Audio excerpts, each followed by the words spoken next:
여러분, 소화 안 되는 사람들을 이제 대화를 하다 보면 제가 상담을 통해서 만나는데 정말 하루도 살기 힘들어요 라는 말씀을 하십니다. 그 입이 즐거운 상태만을 만족하다 보면 소화 기관은 굉장히 고생을 하게 됩니다.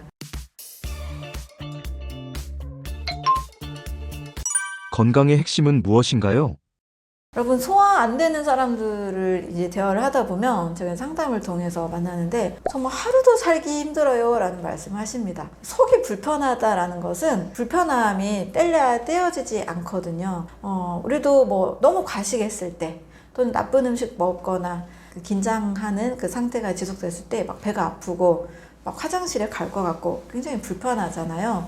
그래서 저는 이 생명의 가장 시작점이 바로 소화기관으로부터 시작한다라고 말씀을 드리고 있습니다. 일단 소화가 잘 돼서 속이 편하면 활동할 수 있는 우리 몸의 활동성도 굉장히 좋아지고 영양소가 잘 흡수가 되는 상태라고 볼 수가 있습니다. 생명의 시작이라고 말씀드린 이유는 바로 우리가 먹어야 살잖아요. 잘 먹어서 또 잘 영양소를 흡수해야만 에너지를 만들고 또 피와 살을 계속 만들어냅니다. 이제 우리 몸은 이제 병원에서 많이 하지 않는 말 중에 제가 늘 강조하는 것이 바로 세포가 늘 재생되고 늘 분열되고 있다는 거예요. 그 증거가 머리카락 늘 자라죠. 손톱 늘 자라죠. 이것을 우리는 경험하고 있고 또 대변을 통해서도 죽은 세포도 함께 늘 나갑니다. 찌꺼기만 나가는 게 아니에요. 우리가 생명을 유지하기 위해서는 가장 첫 번째로 소화기관이 튼튼해야 됩니다. 잘 먹어야 건강하다 이 말을 우리가 늘 듣고 자랐는데요. 잘 먹는다 속의 개념에는 골고루 동시에 많이 먹는 것만 의미하는 게 아니죠. 좋은 영양소가 내 몸에 특히 세포에 또 온몸의 오장육부에 잘 흡수되고 영양이 잘 전달돼서 에너지를 만들고 피와 살을 잘 만드는 것을 의미합니다. 그러기 위해서는 첫 번째로 소화기관이 튼튼해야 되는 거죠. 그래서 생명의 바로 시작되는 시작점이다. 바로 소화기관이 매우 중요하다고 볼 수 있습니다. 그런데 우리는 좀 늘 행복하게 또 맛있게 즐겁게 먹는 것만을 생각하다 보니까 내 몸의 소화기관이 얼마나 오묘하고 얼마나 섬세하게 일을 하는지를 좀 잘 놓치기가 쉽습니다. 당장 이제 입에 좋은 것만을 좀 선택하기가 쉽잖아요. 그 입이 즐거운 상태만을 만족하다 보면 소화기관은 굉장히 고생을 하게 됩니다. 또 많은 분들이 놓치는 것 중에 하나가 너무 성분 집착으로 가는 경우도 있습니다. 예를 들면 탄단지 비율, 비타민, 미네랄 몇 그램, 또 어떤 영양제 몇 그램 이런 것만 따지다 보니까 음식 자체가 가지고 있는 어떤 생명이 담긴 효소 성분이나 또 신선한 음식에 담긴 어떤 파이토케미컬, 식물 영양소 이런 것들을 좀 놓치기가 쉽습니다. 특히 너무 분석적으로 가다 보니까 탄단지, 비타민, 미네랄 모든 영양소를 담았어요 하면서 어떤 파우더가 나온 형태도 있고 한 끼 영양 성분이 다 있다라고 해서 가루, 선식 이런 가루 성분들이 이제 나오기도 하는데요. 다 문제가 있는 것은 아니지만 너무 그렇게 가다 보니 음식 자체가 주는 어떤 생명력을 좀 간과하기 쉽다라는 거죠. 그래서 저는 하루에 한 끼 정도는 꼭 신선한 음식, 자연과 가까운 음식을 드세요로 꼭 말씀을 드리고 그 음식의 중심에 이제 과일을 늘 강조합니다.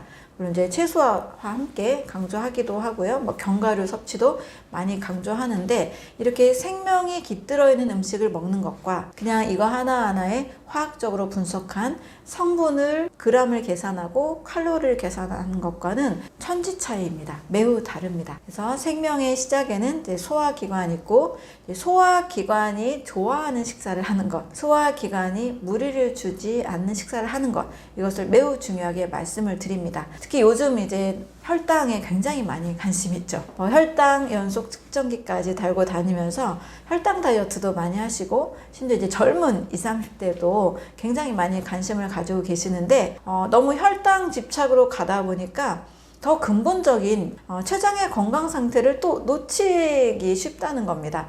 쉽게 말씀을 드리면 혈당이 높지 않은 음식을 선택하려고 하는 게 혈당 다이어트를 하는 분들의 목적이죠. 그러다 보니 좋은 탄수화물도 좀 배제하고 너무 단백질 위주로 갑니다. 이 단백질은 혈당에 문제가 없으니까 그러다 보니 혈당 자체는 문제가 없지만 췌장 건강을 또 그렇게 생각한 식사는 아닌 경우가 많습니다. 단백질 중심으로 간다고 해서 다 좋은 식사냐? 그렇지 않다고 봅니다. 왜냐하면 단백질 그리고 탄수화물, 지방 모든 것들을 만들어내는 소화 효소를 바로 췌장이 담당을 합니다. 탄단지의 소화 효소를 췌장이 담당하고 혈당을 올리는 글루카곤과 혈당을 낮추는 인슐린, 혈당 호르몬도 췌장이 만들어냅니다. 근데 너무 혈당 집착형으로 가다 보니까 단백질 위주로 또 가서 췌장을 또 무리하게 한다는 거죠. 고단백을 먹어도 고지방을 먹어도 또 고탄수화물 식사를 해도 다 췌장은 무리를 할 수밖에 없습니다. 그래서 췌장을 보호하는 식사가 더 중요한데 너무 혈당으로만 가게 된다는 거죠. 더 근본적으로 췌장을 지치지 않게 하는 소화가 편한 식사, 소화기관이 지치지 않은 식사, 여기는 뭐 위장, 간 다 포함이 되는 거죠. 그래서 소화기관에 무리를 주지 않은 식사가 가장 근본적으로 건강에 가장 좋은 식사다, 이렇게 말씀을 드릴 수 있습니다. 튼튼한 소화기관을 만드는 식사는 어떤 식사일까요? 첫 번째로는 당연히 가공식, 가열식보다 자연 식사입니다. 가공 가열 식사를 많이 하는 현대인들, 그리고 특히 한국인들의 경우도 보면 요즘 당뇨 인구 너무 많죠. 인구의 거의 절반이 당뇨와 당뇨 전 단계인데, 가공식품 그리고 가열 식사를 많이 하다 보면 소화기관은 소화 효소를 많이 만들어야 되고 일을 많이 해야 됩니다. 일단은 음식 자체에 효소가 없는 식사를 하다 보니까 소화기관은 소화 효소를 계속 생산해야 되는 거죠. 소화 효소라는 것은 살아있는 음식에만 담겨 있습니다. 가열하는 순간 다 파괴가 되고 가공된 음식에는 당연히 들어있지 않습니다. 이렇게 효소가 결핍된 식사를 하면 소화기관이 지치게 됩니다. 효소가 많이 들어있는 식사는 그 자체로 효소가 풍부하기 때문에 소화기관이 그렇게 일을 많이 하지 않아도 돼요.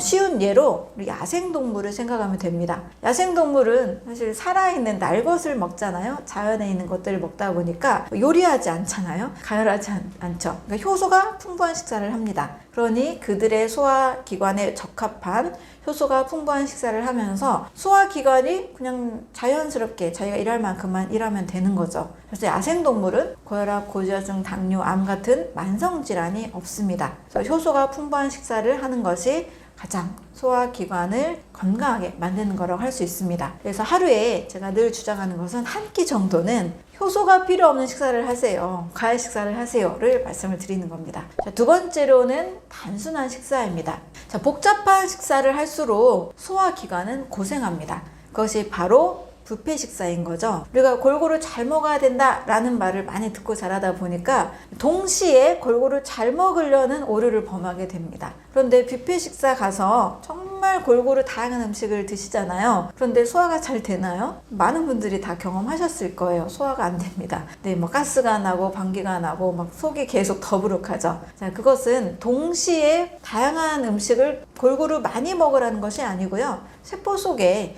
다양한 영양소가 흡수된 상태를 말하는 거죠. 근데 골고루 동시에 다양하게 먹으면 일단 탄단지, 소화효소가 다 다르기 때문에 소화기관이 너무나 일을 많이 해야 됩니다. 특히 이제 췌장은 탄단지를 다 만들어내는 기관이죠. 췌장이 점점 과부하가 됩니다. 췌장은 단순히 이제 혈당이 높은 음식을 먹어서만 고생하는 게 아니고요. 고단백질을 먹어도 고지방을 먹어도 췌장은 고생하게 됩니다. 이제 물론 그러면 뭐 골고루 다양하게 소식하면 괜찮지 않나요? 라는 질문을 하신다면 맞습니다. 소식을 하면 고생을 덜 합니다. 문제는 우리가 골고루 다양하게 많이 먹는 식사를 너무 많이 하니까 이제 소화기관, 특히 췌장도 간도 지치게 되는 거죠. 따라서 우리는 식사 자체는 단순한 식사를 해야 됩니다. 탄수화물은 아밀라제에 의해서만 분해가 되고 단백질은 프로테아제에 의해서만, 지방은 리파제에 의해서만 분해가 됩니다. 만능 동시에 소화시키는 만능 소화효소는 없다는 거죠. 탄수화물 중심의 식사를 한다면 자연의 탄수화물, 복합 탄수화물로 단순하게, 단백질 위주의 식사를 한다면 단백질 위주로 약간의 채소와 함께 단순하게, 지방도 또 단순하게, 너무 이 고지방, 고단백, 고탄수화물을 동시에 많이 먹으면 소화기관이 지치게 됩니다. 그래서 식사는 한식을 드신 예로 든다라면 반찬 두세 가지로 그냥 단순한 식사를 하는 것이 소화기관이 지치지 않습니다. 그래서 식사 시에는 단순한 식사를 하시는 것, 소화기관을 편하게 하는 식사라고 할 수가 있습니다.